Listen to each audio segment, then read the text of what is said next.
ඊයේ ඔයාලට short video එකක් අප්ලෝඩ් කරා මම වෙනස් විදිහකට වර්ෂා පැල හදනවා කියලා. ඇත්තටම ඒක ගොඩාක් සාර්ථක ක්‍රමයක්. ඒක මං අද ඊයක කරන එකක් නෙමෙයි. නමුත් කියන්න ටිකක් ප්‍රමාද වුණා තමයි. ඒකට ඉතින් කාලයත් එක්ක ඇත්තට ඊයේ ඒක කරද්දිම මට හිතුණා මේක අනිවාර්යෙන් වීඩියෝ කරලා දාන්න ඕනේ කියලා. ඒකේ සාර්ථකත්වය කියන්නේ අති සාර්ථකයි. ඕක ගොඩක් දෙනා කරන දෙයක් වෙන්න ඕනේ. මොකද ඒකේ කමෙන්ට් එකකුත් දාලා තිබ්බා මං ඒ ගැන සම්පූර්ණම විස්තරය දන්න නිසා කියලා. ඇත්තටම කියනවා නම් මං පැල ගැන පුදුම විදිහට ඒ කියන්නේ එයාලත් එක්ක ඉඳලා එයාලට අවශ්‍ය දේ මොනවද අනවශ්‍ය දේ මොනවද කියලා මං එහෙම අධ්‍යයනයක් කරනවා. ඒක ඇත්තටම පොතපතින් එන දැනුමක් නෙමේ. මගේ ඇස් දෙකට දකින දේ අනුව මට හිතෙන දේ අනුව තමයි මං මේ දේවල් වෙනස් කරගන්නේ. ඉතින් මගේ කලෙක්ෂන් එකේ තියෙන හැම පැලයක්ම වගේ මේ පින්ක් චැම්පියන් එක පවා මේ වයිට් චැම්පියන් එක පවා අන්න එහෙම හදපු පැල තමයි.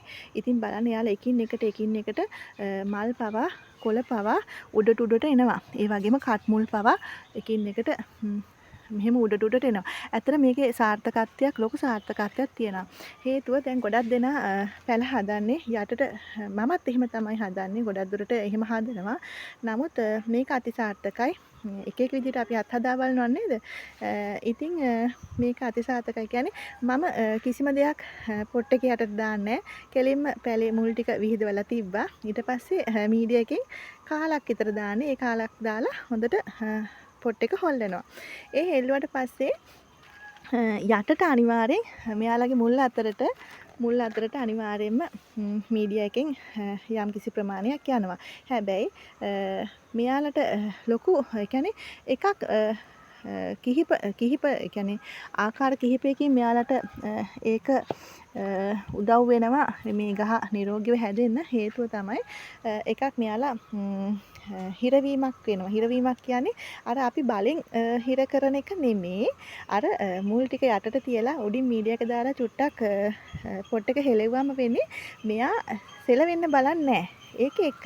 දෙවෙනි එක තමයි මෙයා එතකොට පහළට යෑමක් නෙමෙයිනේ තියෙන්නේ. ඇත්තටම ඉහළට යෑමක්. මෙයා බලන්නෙම ඉහළට මූල පද්ධතිය ගමන් කරන්න. පහළට යෑමක් නැහැ. අනිත් එක හොඳින් වාතාශ්‍රය ලැබෙනවා. මොකද යටින්ම මෙයාගේ මූල පද්ධතිය විහිදෙන නිසා මේ බලන්නේ සපාරි පවා එහෙම තමයි මම හදලා තියෙන්නේ. යටින්ම මූල පද්ධතිය තියෙන නිසා මෙයාලා තැම්බෙන්නෙත් නැහැ. ඇත්තටම හොඳට වාතාශ්‍රය ලැබෙනවා. ඉතින් මේ දේ මම කරන දෙයක් ළමයි මේවා ගලවලා ඉතින් පෙන්වන්න කියන්නේ මෙන්න මේකත් එහෙමයි. මෙන්න මේ සීඩ්‍රීම් ගහ බලන්න මම මේවට කියන්නේ පාවෙන පැල කියලා. මම ඇත්තටම කියන්නේ පාවෙන පැල කියලා. හේතුව මෙයාලා හරිම කැමති එහෙම ඉන්න. හරිම සැහැල්ලුවෙන් ඉන්න. මෙයාලට කරදරයක් නොවන තරමට මෙයාලා බලන්නේ ලස්සනට එකින් එකට මල් උඩට එන්න. මේ බලන්න මෙයාලා. ඉතින් මේක මම දන්න තරමට කරනවා ඇති හිතෙනවා මට එහෙම. නමුත් කවුරුත් ඒක සමාජ මාධ්‍යයට කියන්නේ නැහැ. මෙතෙක් කියලා නැති දෙයක් දැනගත්තා වුණාට මෙතෙක් නොකියපු දෙයක් තමයි ඇත්තටම මම ඊයේ කිව්වේ. නමුත් මේකේ බලන්නකො මේක ඇවිල්ලා මගේ ගෙදර ලස්සනට හදපු එකක් නේ. ඒතර මේකේ වලට පැහැදිලිව පේන ඇති මූල පද්ධතිය තියෙන යටම. එතකොට එතනින් යන්න තමයි කඳ මෙහෙම එන්නේ. ඉතින් බලන්න. ඔහොම තමයි මම ගොඩක් දුරට පැල හදන්නේ. මේකෙන් අත් වෙන ලොකු ආසියක් තියෙනවා. එකක් ගහ නිරෝගීව හැදෙනවා. කොයි වෙලේකවත් මුල් තැම්බෙන්නේ නැහැ.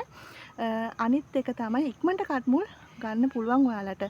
ඉක්මනට කට් මුල් අරගෙන ඉක්මනටම කපලා පැලබෝ කරගන්න ගැනීමේ හැකියාවක් තියෙනවා. ඉතින් මේ බලන්න මේක පින් චැම්පියන් එකක්.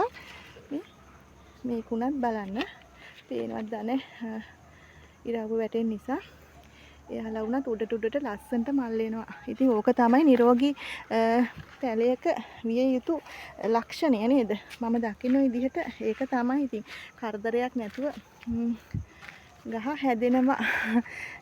ඉතින් ඕක ගැන මෙතෙක් කවුරුත් මම දැකලා නැහැ කියනවා. ඉතින් ඊයේ හිතිච්ච නිසා තමයි ඇත්තටම ඒක දාන්න හිතුනේ. මේ බලන්න මෙයා උඩට ඉතින් ඔය මගේ කලෙක්ෂන් එකට තියෙනවා එයාලා ඇත්තටම ලොකු ගස් වෙනවනේ. ඒක නිසා කොහොමත් මම එහෙම හිටවන්නේ. අනිත් ඒවත් එහෙම තමයි ඉක්මනට චූටි කප් වල තියෙනවත් මම ඕනනම් පෙන්නන්න. දැන් හිතනවා ඇති එකපාරට මම වෙනස් වුණා කියලා නෑ. මම මේ කරන දේවල් තමයි ඉතින් ළමයි ඔයාලට පෙන්නන්නේ. ඉන්නකො පෙන්නන්න චූටි පෙළ ලොකු කර ගැනීමේ කලාව. මේ එක එක දේවල් කරනවානේ මම නේද? ඉතින් මේකත් එක දෙයක් තමයි. මේ බලන්න. මෙන්න මේවා. මේක යටින් තමයි මුල් ටික දාලා තියෙන්නේ. එතකොට ඒකට චුට්ටක් මීඩියා එක දාලා මෙයා එතකොට හෙලවෙන්නේ නැහැ. මෙයා ලස්සනට හැදෙනවා. මෙයා එන්න බලන්නේ උඩට. එතකොට මේක ඉතින් මම මේ දේවල් කරන දේවල් ඇත්තටම අත්හදා බැලීම තමයි වැදගත් වෙන්නේ. ඉතින් ඔන්න ඔයාලටත් ඔන්න කරලා බලන්න පුළුවන්. වෙනස් දේවල් නේද? වාෂා කොහොමද කියන්නේ ඉතින් වෙනස් දේවල්. ගොඩක් දෙනා කරනවා ඇති මහ පරිමාණයක් කට්ටිය කරනවා ඇති. නමුත් ඉතින් මම නම් ඉතින් ඔයාලට කියනවා මොකද මම කැමතිම පුද්ගලයා කෙසේ වෙතත් කාගේ හරි පැලයක් ලස්සනට හැදෙනවා නම් නොමරී තියෙනවා නම් ඒක තමයි මගේ සතුට. එහෙනම් ඔන්න කරලා බලන්න ළමයි. ගොඩාක් සාර්ථක වෙයි ඔයාලට. ඉක්මනටම මේවා කපන්නත් පුළුවන් මේ. ඉක්මනටම කට් මුල් වෙනවා. ඒ වගේම ගහ ලස්සනට නිරෝගීව හැදෙනවා. ඉතින් කරලා බලන්න. එහෙනම් යන්නම් උසන්නයි.